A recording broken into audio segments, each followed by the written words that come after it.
নির্জন গ্রামের পেছনে এক পুরনো পরিত্যক্ত জমিদার বাড়ি ছিল।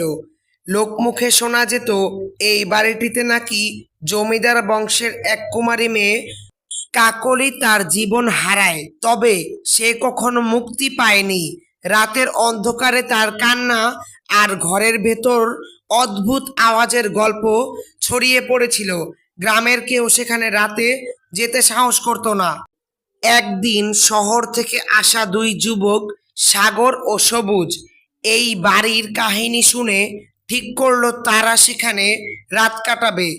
স্থানীয়দের সাবধান বাণী শুনে তারা উপহাস করে এবং গ্রামবাসীদের অন্ধ বিশ্বাস বলে উড়িয়ে দেয়। সেই রাতেই তারা প্রায় মধ্যরাতে বাড়ির সামনে এসে উপস্থিত হয়।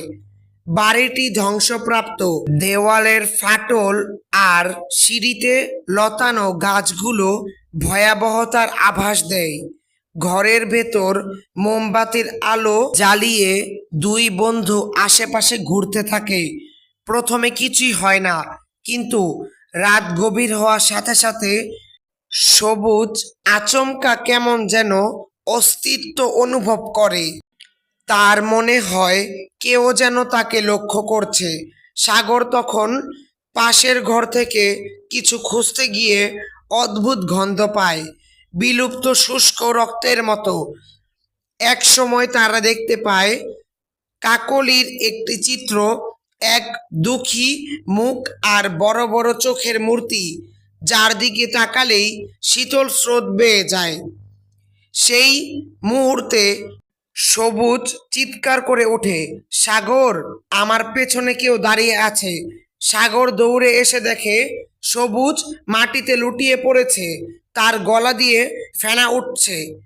সেই সময় হঠাৎ করেই সারা ঘর শীতল হয়ে যায়, শ্বাস প্রশ্বাসের নিভে যায়, শব্দ শোনা যায়, নিকষ কালো অন্ধকার। হঠাৎ কাকলির ছায়ামূর্তি স্পষ্ট হয়ে ওঠে।